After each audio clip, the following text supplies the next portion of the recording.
Open up your ears and lube up your butthole. It's time for the What Do. We call it podcast show. So make yourself a snack and grab a nice tall drink and sit back while we tell you all exactly what we think. Oh, Jesus sucks, Christmas sucks, fuck commercialism. Let me put out your menorah candles with my jism. Eggnog sucks, holly sucks, Santa is a lie. Let me drown my sorrows in a store-bought pumpkin pie.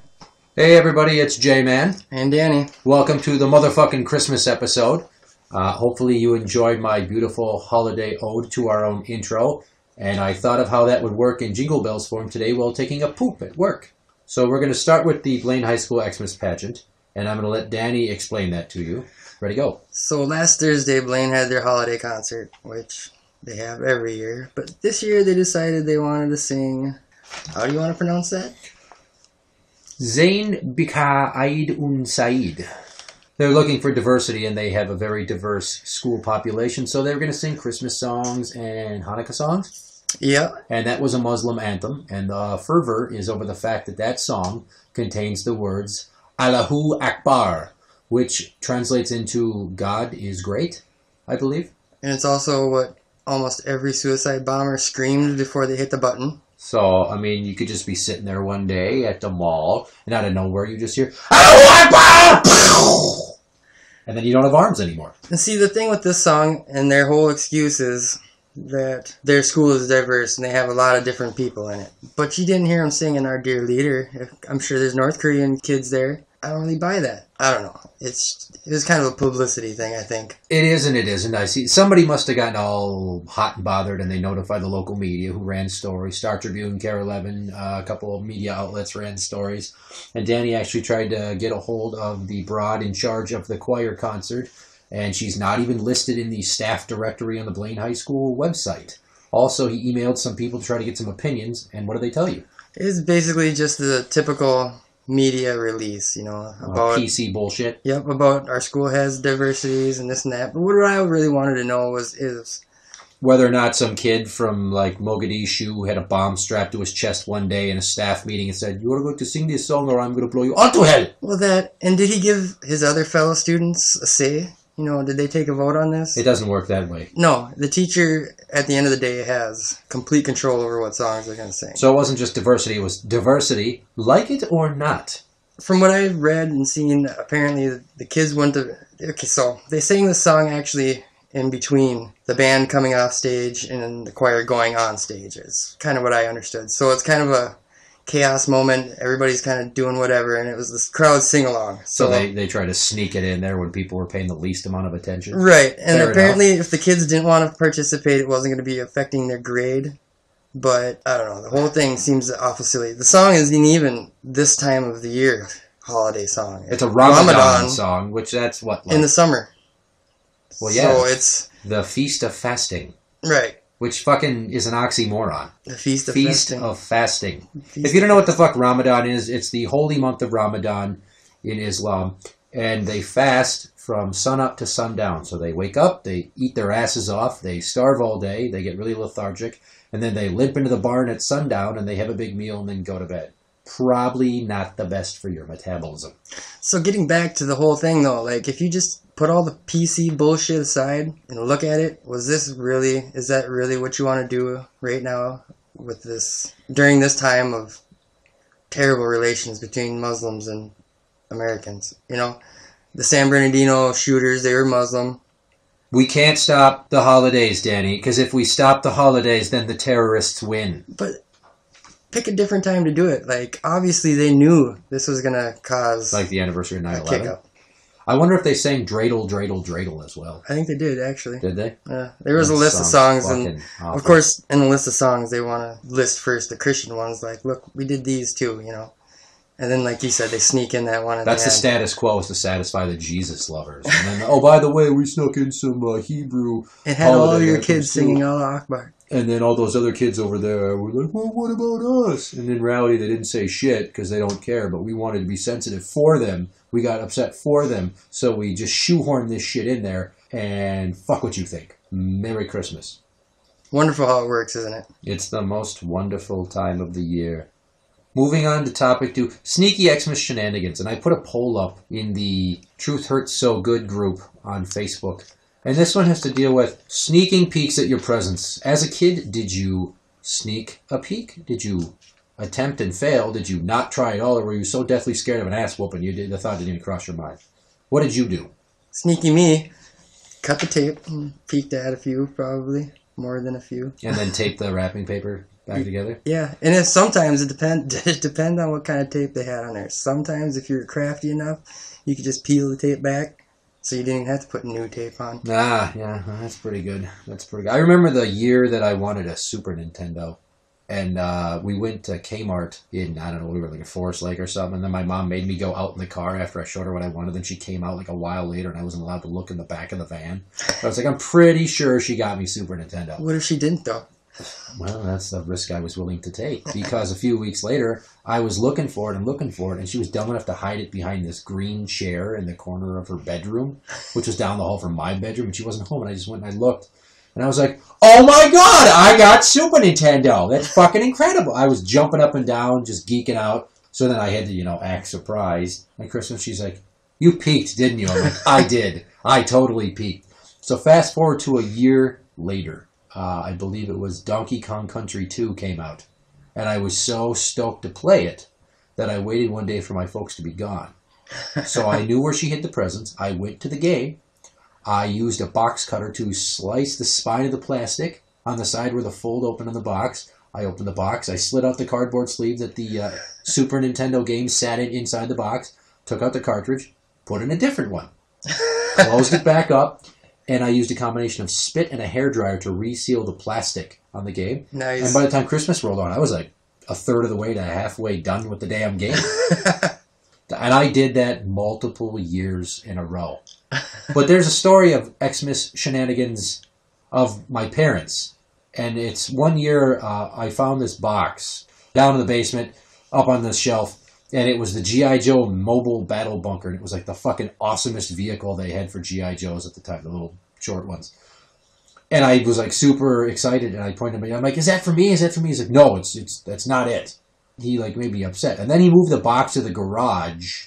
And I was like, there it is. That has to be that toy. I know it's. He's like, it's not that toy. It's a box I got from a guy at work. There's work stuff in there. And he was so committed to not letting me think that they got it for me, that he made me cry. He wasn't like, you better cry. But like he kept fucking with me, and I just kept crying and crying. And I was like, you are an unbelievable son of a bitch when I opened it on Christmas morning, because when I was 7 years old, I knew swear words. So by the time Christmas came around, he had you convinced you weren't getting it, huh? Right. He had been lying to me. But that's the theme of Christmas, isn't it? It's lying to kids. Of course. That's the one time of year that it's apparently okay. But I don't get... I mean, I haven't talked a lot about Santa to my two kids. I don't do that. I don't be like, hey, girls, guess what? Let me tell you about Santa. Like, their mom talks about Santa, and their grandmas talk about Santa. I don't fucking talk about Santa. That's all right. There's enough outside influence. They got it figured out. My tree is like this spiral garland tree that I won playing bar bingo with my tattoo artist one time. And it pulls up on fish string, and you set a peg into a pole, and then it hangs, and you plug it in. Nice. It takes 5 minutes to set up, 5 minutes to take down. I put it up on Christmas Eve. I take it down Christmas night. I don't even have a tree this year. That's good. It is. And their presents, I just wrap them. And I'm like, this is for you. This is for you. They are from me. I don't say these are from Santa, because I don't want to perpetuate that lie, because eventually someone's going to fucking spoil it for them. Their mom is all, you better be good or Santa's not going to bring you any presents. And, they went to go see Santa for the first time last year at the mall. And they both did pretty good. It was a cute picture. Which is kind of a creepy concept in and of itself, isn't it? You don't want to get dressed up in your fancy Sunday best and go sit on an old man's lap? Yes, some strange old man just working in the mall. Well, he's not just like backed by the Orange Julius. There's like a grand bazaar around. Depending on what mall you go to, they got some pretty ghetto Santas. Trust me. I never went to Brookdale, but I imagine that wasn't the best.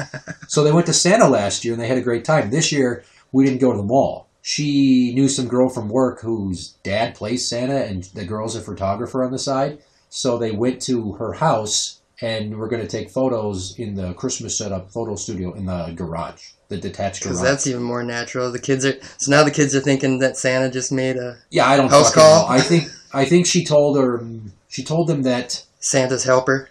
yeah, But he's a Santa's lookalike. just in town hanging out taking pictures. There's or a something plethora of lies that dumb adults tell bullcock kids. like that to make it seem real. And we get in there, and the oldest is like, "Hi, Santa," and the youngest is like, "No," and she's hugging my leg and she's crying and shit when I try to make her go near him. This dude was 6'4". My 2-year-old is He's a Norse. like, I don't know, 37 inches. She's like 3 feet 1 inches tall at this point. So this guy's twice her size. It's essentially like standing next to a giant. And then he's like, "Come sit on my lap, and here's a piece of candy, and I'm going to pretend I don't have a boner under this costume." I would, no matter how much you pay me, even if I liked Christmas, I would never want to have a job where kids sat on my lap. No, you know I don't want to Santa, be near other people's kids. I don't like other people's kids. I Other think people's kids are fucking assholes. It's one of the few Get jobs away. you're guaranteed to get pissed on, isn't it? The mall Santa got peed on. I mean, I guess it's Sex At least World. once every season. Sex World probably had its days. Yeah, I suppose. Or if you take out an ad on Craigslist, like, "We'll pee on you for money." R. Kelly. Yeah, or if you're in an R. Kelly video. Shit, that's a pretty good one. What do you think of mistletoe belt buckles? Oh, what a sleazy thing to bring into Christmas. But Nothing says Christmas more than a blowjob, though, right? really, it is the season of giving with your mouth. Deck the halls, or at least your tonsils, with my wang. If you wear one of those, you're pretty much the creepy guy at the party who's like, "Oh, it's fucking hilarious," and afterwards they're like, "I'm pretty sure that guy jacks off to like kid porn or something." They're like, "Can you believe that son of a bitch wore that? Like he thought he was gonna get kissed on his dick? That's not gonna happen." I just, for those motherfuckers that do that, I don't understand the motivation. It's the same ones that wear the free mammogram shirts, for sure. Or the federal body inspector t-shirts. Female body inspector. Either or, I don't know.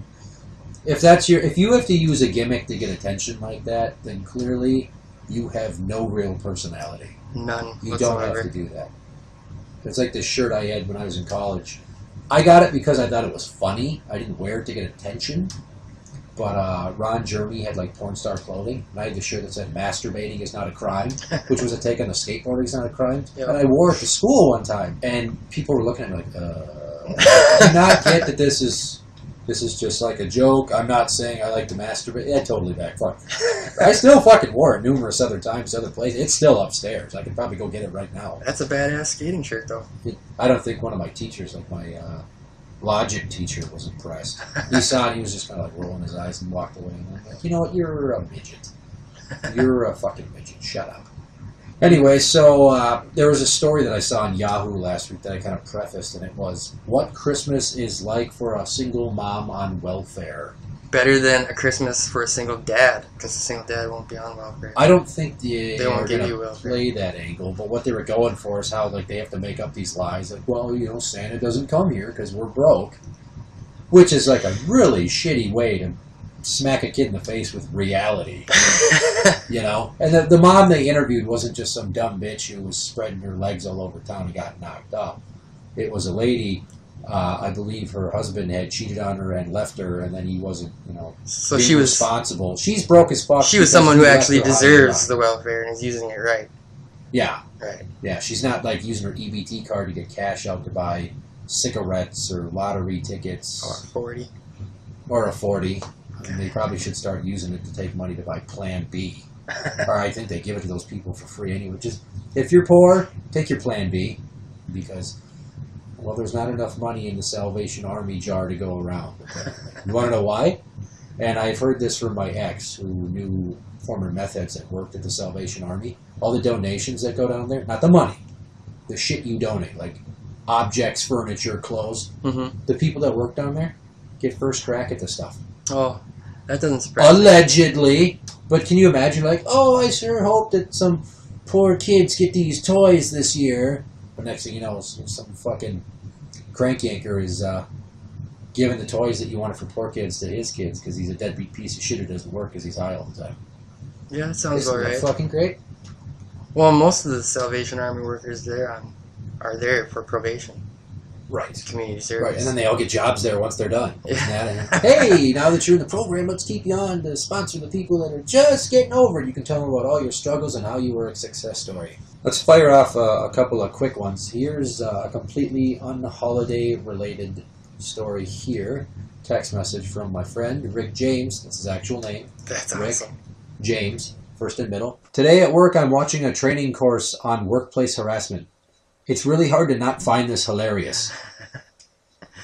Yes, those videos are quite ridiculous. And here's another text he sent me a few weeks ago. He's like, is it odd that during an NBA national telecast, there's a commercial for a drug to fight hepatitis C, like it's a sponsor of the game? Oh. He never says like, hey, guess what? He always poses these questions. And back when he was working as a surveyor, he sent me a text once when he was in South Dakota. He's like, if I asked you what I just saw driving by a church, and you said a passed out Native American on the steps with an empty bottle of whiskey next to him, you would be correct. I love when I get those text messages from Rick. They're just, in the middle of the day, I'll get random shit. I try to like send him stuff like that too. Very often, Rick James makes my day. So we got to find a way to get Rick in here, because some of the conversations me and Rick have were what motivated me to do the podcast. Years ago, if you are familiar with the IT Radio podcast, my friend Graham, formerly of Midwest Pro Wrestling as Weird Cookie, he had his own podcast for a number of years. Him and his buddy Frosty. I did a few shows with Graham under my previous stage name, the Reverend Johnny Blumpkin, which is just another alter ego I created to not use my real name, because only a fucking idiot uses their real name. Who says that's my real name? Now they know it's my real name. I didn't say that, but they didn't know that until you brought it up, and now you're writing me a note. Hold it down, gotta piss. So you mean hold down the show? Or? Yeah, just keep going. Okay, well, I'm going to do that then, I guess. So I alluded to how my dad's probably going to die shoveling snow. So my dad's like 60 now, and he refuses to get a snowblower. Like, he has a snowblower, and it's probably 25 years old, and it's broke as shit, and it's been sitting in the shed for at least 25 years. He refuses to either get it fixed or get a new one. My mom keeps nagging him, and I keep nagging him. But he won't do it. He's so goddamn hard-headed about it. So I'm waiting for the day that we get a wet, heavy, thick snowfall of like 1.5 feet or something. But I know I'm going to go over there one day and I'm going to find him like passed out in the yard, holding his chest, panting and screaming about the pain radiating up and down his left arm. Maybe you have a relative like that, but that's my dad in a nutshell, as he refuses to stop doing things despite the physical limitations of his age. I should probably mention that back in 1991, he got T-boned by a drunk driver, and he has like 2 herniated discs in his neck. So lifting anything for him can be excruciating, but somehow he's adapted to the pain. But yeah, he's still shoveling snow. He's still up there stringing Christmas lights. He hasn't stopped doing anything. And I'm just counting down the days until that horrible diet of his with all the sugary shit and the grease that my mom brings home or has him pick up, has him sitting there with a cardiac arrest in the yard. I'm doing CPR on the old cocksucker just long enough to bring him back to conscience to say, really? Well, maybe he's one of them guys, though, that will have a heart attack when he stops working. A lot of old men are like that. Are they? Well, I don't know if he's going to have a heart attack when he retires, but he's probably going to contemplate suicide once he spends those first 2 weeks stuck at home all the time with my mom. So he's either going to kill himself or spend every free waking moment at my house working on projects. I don't know what the hell else we're going to talk about. What else you got? You got anything? I still got a lot of Christmas shopping to do, and it's what, today's Tuesday? The 22nd. You got 2 more shopping days. I've got 5 more people to buy for. Not me. Sucks. I only buy for my kids. I don't buy for my mom or my dad or my ex, because fuck her. She gets enough of my money. But I did all the shopping for the kids in like 1 trip to Target the night of Black Friday. And then I bought a couple of video games for them when they were on sale. That's it. Christmas is small. And my ex is like, well, I want to get him this and I want to get him. Like, you realize that 2 months ago, the oldest just had a birthday. And in 2 months, the youngest is going to have a birthday. That's another reason I hate Christmas. 10 years of retail, I was one of those poor sons of bitches that was every fucking October. We were taking down Halloween. October 28th, we started to clearance it out, and then we started to put up Christmas on October 31st. It was fucking awful. Like, it's bad enough you put up Halloween at the tail end of August, but then you don't even recognize Thanksgiving at all. Yeah, it's kind of the redheaded stepchild of holidays, isn't it? It's this important holiday and family togetherness and sitting down and breaking bread and celebrating when the Pilgrims were nice enough to throw a bone to the Indians before they stole the rest of their country from them. And it gets ignored. And then it's like, boom! boom, right into Christmas. But you gotta look at it from the retailer's point of view. What is there to buy for Thanksgiving besides turkey and food?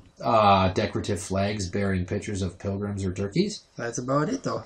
So that's Well, why whenever they do have a sale for Thanksgiving, it's usually more leaning toward the Black Friday. Yeah, I just hate the fact that the Christmas decorations and the sales ramp up so early. It's like, why don't, instead of you trying to make Christmas 6 weeks long, you make it 2 weeks long? Because they make more money. They'll make the same amount of fucking money. You know, like they do Black Friday and Small Business Saturday and Cyber Monday and Flick Your Bean Wednesday, which you probably get good deals on adamandeve.com or some shit like that. And I'm so burnt out. So all those years I worked retail, all those Black Fridays that I worked, I love to go into the store after, like way later in the day on Black Friday. See the disaster and all the stressed out workers? Well, it's more or less like all the chaos has ended and all that's left is a store in shambles and a bunch of people walking around like goddamn wounded vets that are shell-shocked, just hoping to go home and go back to bed because they've been up since 2 a.m. and they had to work a 14-hour swing shift and they're just nuts out of their mind. And I always make it a point to be like, so did you have a crazy day? Yeah, it got really bad. And you're like, yeah, I don't miss those days. I definitely like not working Black Fridays. I always have to just rum it in there. Oh, yeah. Remind them. My mom used to work all that, you know. Well, yes, because we work together. All that shit. So now she loves not having to do that anymore. But yeah, she loves being gone, period. I would too. I would love to retire from any work and just fuck around all day. There'd be a hell of a lot more shit on the podcast channel. I tell you that much. So yeah, I mean, buying toys to me is meaningless because they just had a birthday. I'd rather make their birthday special than Christmas special. But you got the people that have birthmas presents. Like today is the birthday of my only living maternal cousin, and then in a few days on Christmas, I have 2 friends that actually have Christmas birthdays. And every year they get birthmas presents, and they feel so gypped, and I feel bad for those kids. Like, I thought it was bad because my birthday was in the summer, so I never got to celebrate it in school. They'd always do, like, the last week of school. Okay, all your summer birthday kids, you bring some stuff, and we'll throw you, like, a pity party, you know? Because you didn't get to actually, it wasn't your real birthday, so it was, like, pretend, which was fucking really patronizing. So how do you do that with the Christmas birthday now? I always wondered that. Like, do they wrap them differently? Or... Well, I'm pretty sure they don't put the cake in a box and stick it under the tree. That'd be fucking horrible. No, I mean, like, you obviously getting presents regardless of it being your birthday, but you also got your birthday. So do they buy a couple more extra gifts? Or do they just wrap a couple different gifts in a birthday paper? On average, it sounds like you just get screwed. You get, like, one big thing and then a few small things. And they say, what's your birthday and your Christmas present? Like, some parents do that because they're poor and the birthday and the Christmas are close together. So they're like, well, it's your birthday and your Christmas present. That's why it's so big. But then if your birthday is Christmas, it's like, well, I got you something extra big because it's, you know, your birthmas present. And I'm thinking to myself, God, how awful is it for you? I thought the summer birthday thing sucked, but at least I got fucking presents. Yeah, but at least that kid 4.5 months before Christmas, I got my shit, and then my parents had a few months to recoup. Yeah, but at least that kid gets to see everybody on his birthday then, too. Every year, all his relatives. Not if he's in foster care. Oh, well. I always got to bring down the vibe with some cold truth, because the truth hurts so good. Facebook group. Check it out. Yes. Well, I think that's going to do it for the motherfucking Christmas episode. I hope you enjoyed the show. I'm Jman. I'm Danny. And that's the end. Bitches.